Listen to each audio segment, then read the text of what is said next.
காக்குமே. ஆதி ஆதி ஆதி நீ ஓரண்டமாதியாதலால் சோதியாத சோதினி அதுண்மையில் விளங்கினாய்.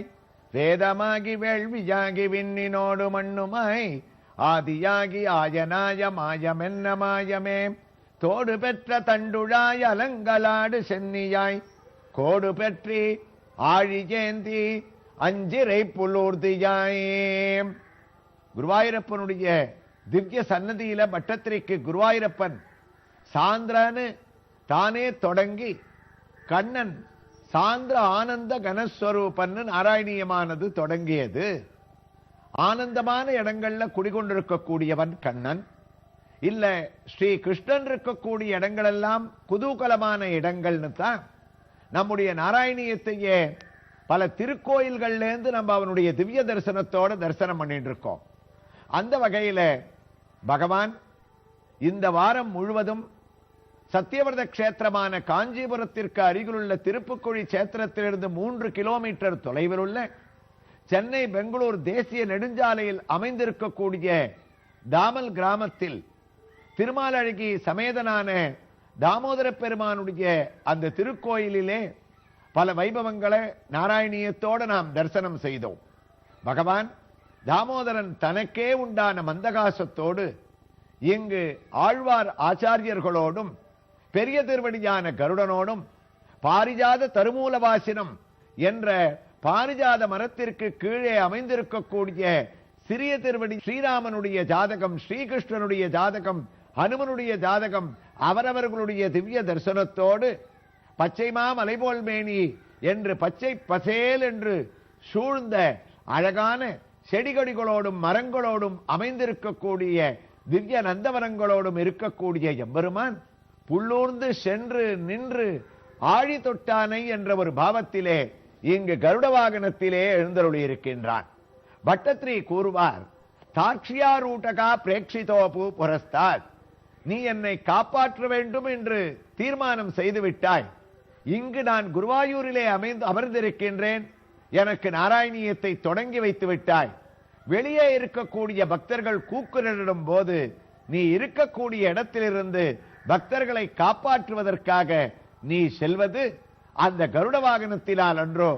கருடன் வேகமாக உன்னை அழைத்து செல்ல நம பன்னகனத்தாய வைகுண்ட வசவர்த்தினே சிது சிந்து சிதோத்பாத மந்தராஜ கருத்பதே என்று சுவாமி தேசிகன் அவனுடைய இறக்கைகளை அடித்துக் கொண்டே வருவது போல கருட வாகனத்தை கொண்டாடுவார். அந்த ஒரு பாவத்திலே கருட வாகனத்திலே இங்கு அமர்ந்திருக்கக்கூடிய எம்பெருமானுடைய திவ்ய திருக்கோலத்தோடு நாம் இந்த நாராயணியத்தை ஸ்ரவணம் செய்து கொண்டிருக்கின்றோம். இந்த திருக்கோயிலானது 1000 வருடங்களுக்கு முன்னால் இங்கு எம்பெருமானுடைய பிரதிஷ்டையானது நடந்து உரலிலே யசோதை கட்டிய பாவத்தால் தாமோதரன் என்றும் 12 திருநாமங்களிலே பகவானுக்கு உத்தமமான ஒரு திருநாமமாக தாமோதரனை, தனி முதல்வனை, ஞானம் உண்டவனை, ஆமோதரம் ஒருவருக்கு என்றே தொழும் அவர்கள் தாமோதரன் உருவாகிய சிவர்க்கும் திசைமுகர்க்கும் ஆமோதரம் அறிய எம்மானை என் ஆழி வண்ணனையே என்று எம்பெருமான் நம்மாழ்வார் கொண்டாடியபடி இங்கு அழகாக இங்கு சேவை சாதித்துக் கொண்டிருக்கின்றார்.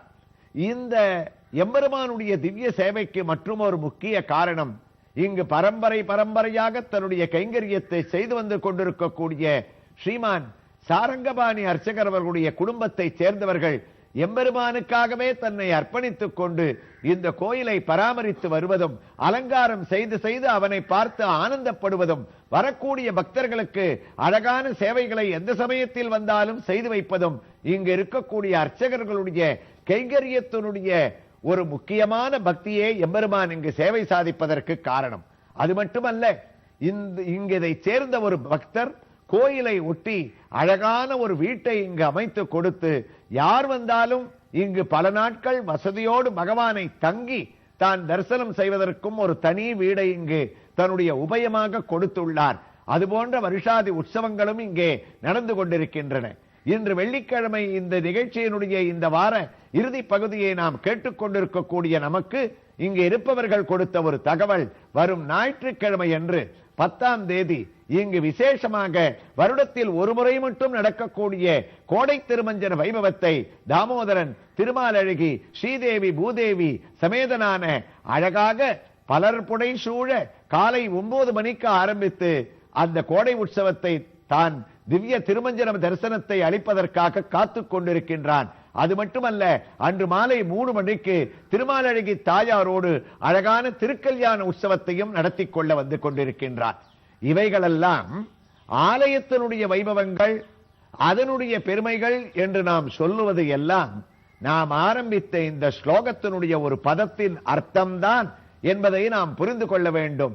சாந்திரானந்த கனஸ்வரூபன். அப்போது ஆனந்தம் நமக்கு எங்கிருந்து ஏற்படுகின்றது? அவனுடைய கருட வாகனத்தை தரிசிப்பதாலும், நின்ற திருக்கோலத்திலும் அமர்ந்த திருக்கோலத்திலும் சயனித்த திருக்கோலத்திலும் பலவாறு அவனுடைய திவ்ய தரிசனத்தை அடைவதாலும், அவனுடைய திருக்கோயிலுக்கு நடந்து செல்வதாலும், கண்ணால் அவனுடைய ரூபத்தை நாம் தரிசிப்பதாலும், காதால் அவனுடைய வைபவங்களை இதுபோன்று நாம் கேட்பதாலும், நந்தவனங்களை தரிசிப்பதாலும், அவனுடைய உற்சவங்களிலே நாம் பங்கேற்பதாலும் ஏற்படக்கூடிய வைபவங்கள் அனைத்தையும் ஒன்று சேர்த்துத்தான் குருவாயூரப்பனே நாராயணியத்தை ஆனந்தம் என்ற ஒரு பதத்தோடு துவங்கி வைத்தாராம். சத்சங்கத்வே நிசங்கத்வம், நிசங்கத்வே நிர்மோகத்துவம் என்பது ஆதிசங்கரனுடைய வாக்கு. எங்கெல்லாம் இது போன்ற ஒரு வைபவங்கள் நடைபெறுகின்றதோ அதை நாம் பார்ப்பதற்கே கொடுத்து வைத்திருக்க வேண்டும். அந்த வகையிலே நாமெல்லாம் பாக்கியசாலிகள். பொதிகை தொலைக்காட்சி வாயிலாக நாராயணியத்தை மட்டும் கேட்காமல் நாம் வீட்டில் இருந்தவாறே அந்தந்த ஊரிலே இருக்கக்கூடிய எம்பெருமானுடைய புறப்பாடுகள், வாகனங்கள், திருமஞ்சன வைபவங்கள், அவனுக்கு இருக்கக்கூடிய பெருமைகள், தொலைக்காட்சி மூலமாக அவனை தரிசித்தாலும் அவன் நமக்கு அளிக்கக்கூடிய வரங்கள் அனைத்தையும் நாம் கண்ணாலும் காதாலும் கேட்பது நமக்கு பெரிய பாக்கியம். அத்தனை கருத்துக்களையும் ஒன்றமைத்துத்தான் நாராயணியமானது தொடங்கிற்று. சாந்திரானந்தாவபோதாத்மகம். இங்கு கருட வாகனத்திலே சேவை சாதிக்கக்கூடிய பகவான் புரட்டாதி மாதத்தில் வந்தோமேயானால் 30 நாட்களும் திருமலையிலே திருவேங்கடவன் எவ்வாறு இருப்பானோ அதே பாவத்திலே ஸ்ரீனிவாசனாக நமாமீஸ்வரம் சச்சிதானந்த ரூபம் லசத்குண்டலம் கோகுலே பிரஜாமானம் யசோதாபியோலூகலாத்மாவமானம் பராமிருஷ்ட மத்தியாந்தோகோப்யா என்று இவனுக்காக ஒரு அஷ்டகத்தை ஸ்ரீ சத்யவிரதமுனி இங்கு அருளி செய்துள்ளார். அப்படிப்பட்ட ஆனந்தமான மூர்த்தி அவனும் இங்கு தலையசைத்து கேட்க இதோ நாராயணியம் தொடங்கிவிட்டது. சாந்திரானந்தாவபோதாத்மகம். ஆனந்த ரூபமாக இருப்பவன் பகவான். ஆனந்தம்னா என்ன? ஆனந்தம்ன்ற ஒரு வார்த்தையை நம்ம விவரிச்சே சொல்ல முடியாது. ஆனந்தம் எப்படி இருக்கும்? ஆனந்தமா இருக்கும், அப்படித்தானே சொல்ல முடியும். அப்போ ஆனந்தம் பகவானுடைய சன்னிதானம், அவனுடைய திவ்ய சேவைகள்னா ஆனந்தத்தினுடைய பொருள் என்ன? நாம் பார்த்தோ சொல்லியோ கேட்டோ ஆனந்தத்தை அனுபவிக்க முடியாது. புத்தகங்களில் படித்தும் அனுபவிக்க முடியாது. ஆனந்தத்தை நாம் அறிய வேண்டும் என்றால் பகவத் சன்னிதானமான ஆனந்தத்தை நாம் பார்த்து பார்த்து அவனுடைய உணர்வுகளிலே இறங்கி பக்தி மூலமாக வாழ்த்த வாயும் நினைக்க மடனெஞ்சும் தாழ்த்த சென்னியும் தந்த தலைவனை சூழ்த்த மாமலர் தூவி துதியாதே வீழ்த்தவாவினை என் நெடுங்காலமே என்று ஆலயங்களிலே அவனை தரிசிக்கும் போது ஏற்படுமாம். அதையே பட்டத்திரி கூறுகின்றார். குருவாயூரப்பா, நீ சாந்திரானந்த கனஸ்வரூபன். ஆங்கிலத்திலே கூறுவார்கள், nobody can explain what is ஆனந்தம், everybody has to experience it. நாம் அனுபவபூர்வமாக அந்த ஆனந்தத்தினுடைய வார்த்தையை தெரிந்து கொள்ள வேண்டுமாம். உதாரணத்திற்கு கூற வேண்டும் என்றால், ஒரு இனிப்பான ஒரு வஸ்து இருக்கின்றது. சாதாரணமா நம்ம சொல்லுவோம், ஒரு மைசூர் பாக்கு இருக்கு. ஒருத்தருக்கு ஒரு காரத்தையே சாப்பிட்டு பழக்கம், வாழ்க்கையில் அவருக்கு இந்த தித்திப்பு ஸ்வீட்டுனாலே என்னன்னு தெரியாது. அப்படிப்பட்ட ஒருத்தர் கிட்டக்க போய் இந்த மைசூர் பாக்கு அவருடைய நண்பர் எடுத்துட்டு போய், இத மைசூர் பாக்கு சாப்பிடுங்க, ரொம்ப நல்லா இருக்கும்னா அவருக்கு புரியல, இது எப்படி இருக்கும்னு கேட்டாராம். அவர் சொன்னார், இனிப்பா இருக்கும், தித்திப்பா இருக்கும். உடனே வாங்கி சாப்பிட வேண்டியது தானே. அதான் நம்ம கிட்ட வழக்கம் கிடையாது. ஏதாவது ஒரு கேள்வியை கேட்டுட்டே இருப்போம்.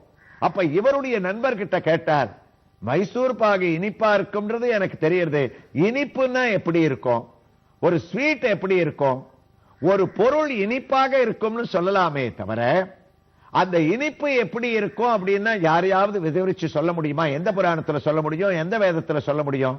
அப்ப அந்த இனிப்பை, அந்த ஆனந்தத்தை நம்ம எப்படி அறியறது?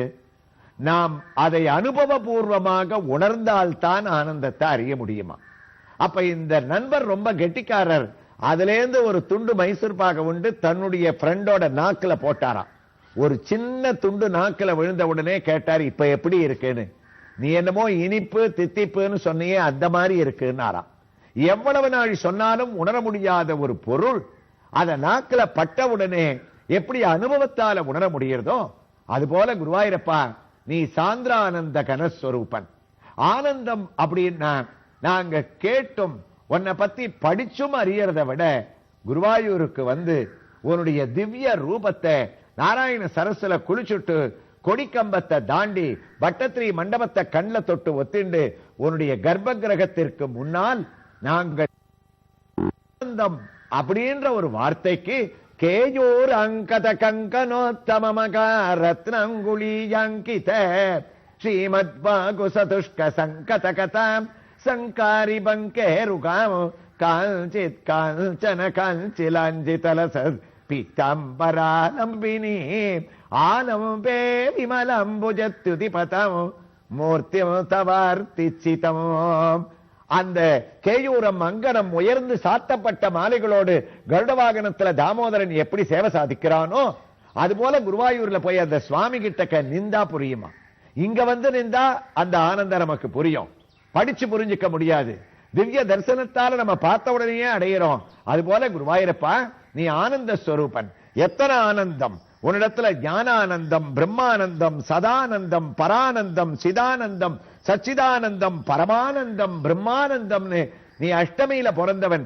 8 விதமான ஆனந்தங்கள் நீ கண்ணனாக எங்க குடிகொண்டிருக்கின்றாயோ அத்தனை ஆனந்தங்களும் உன்னை சேர்த்து வந்துட்டு இருக்குன்னாரா. அதனாலதான் வேதம் சொல்லித்து ஆனந்தம் பிரம்மே திவ்ய ஜானாத் ஆனந்தேவ கல்விமானி பூதானி ஜாயல்தே தேன ஜாதானி ஜீவந்தி. என்ன பொருள்? கண்ணன் குடிகொண்டிருக்கும் எல்லாம் ஆனந்தம், இடமெல்லாம் ஆனந்தம், கண்ணனே ஆனந்தம். என் அமுதினை கண்ட கண்கள் மற்றொன்றினை காணாவே, தூய அமுதை பருகி பருகி பருகி என் மாயப்பிறவி மயர்வருத்தேனேன்னு ஆழ்வார் சொல்வார். என்னுடைய ஆறாமுதனான அவன் அமுதம் ஆனந்தம், அவனை பருகினேன். சோளிங்கர்ல இருக்கக்கூடிய பகவான் நரசிம்மன் உக்ரமான நரசிம்மன் இல்ல, அக்கார கனியை நான் கண்டு போனேனே, ஆனந்தமான அக்கார கனின்னு கொண்டாடினாராம். அப்ப அந்த கண்ணன் இருக்கானே, எந்த இடத்துல இருந்தாலும் சாந்திரானந்தாத்மகம். ஒரு ஸ்லோகத்துல ஆரம்பிக்கச்சே ஒரு வரிய கூட நம்ம முடிக்கல, அதுக்குள்ள நாராயணியத்தினுடைய தத்துவம் இருக்க. இந்த முதல் ஸ்லோகம் போறோம், பின்னாடி சொல்லப்படார் அவனுடைய பிரதிஷ்ட கோயிலுக்கு எப்படி வந்தான், இவனை நம்ம நமஸ்காரம் பண்றதுனால நமக்கு என்ன பலன்கள் எல்லாம் கிடைக்க போறதுன்னு. அப்படிப்பட்ட ஆனந்த ஸ்வரூபனாக ஆனந்தமாக ஆரம்பிக்கப்பட்ட குருவாயூரப்பனுடைய திருவாக்கால வரக்கூடிய நாராயணியத்தினுடைய வைபவத்தினுடைய முதல் ஸ்லோகத்தினுடைய மற்ற வரியினுடைய அர்த்தங்களையும் நலம் தரும் நாராயணியத்தினுடைய குருவாயூரப்பனுடைய பிரபாவத்தையும் அடுத்த வாரம் மற்றொரு கிருஷ்ணனுடைய சன்னதியிலிருந்து நாம் திவ்ய தரிசனத்தோடு கேட்போம். இப்போ திருமாலழகி சமேதனான தாமோதர பெருமாளிடத்துல உத்தரவு வாங்கிண்டு அவனுடைய அருளை நாம் பெறுவோம். கிருஷ்ணாய துப்யம் நமகா.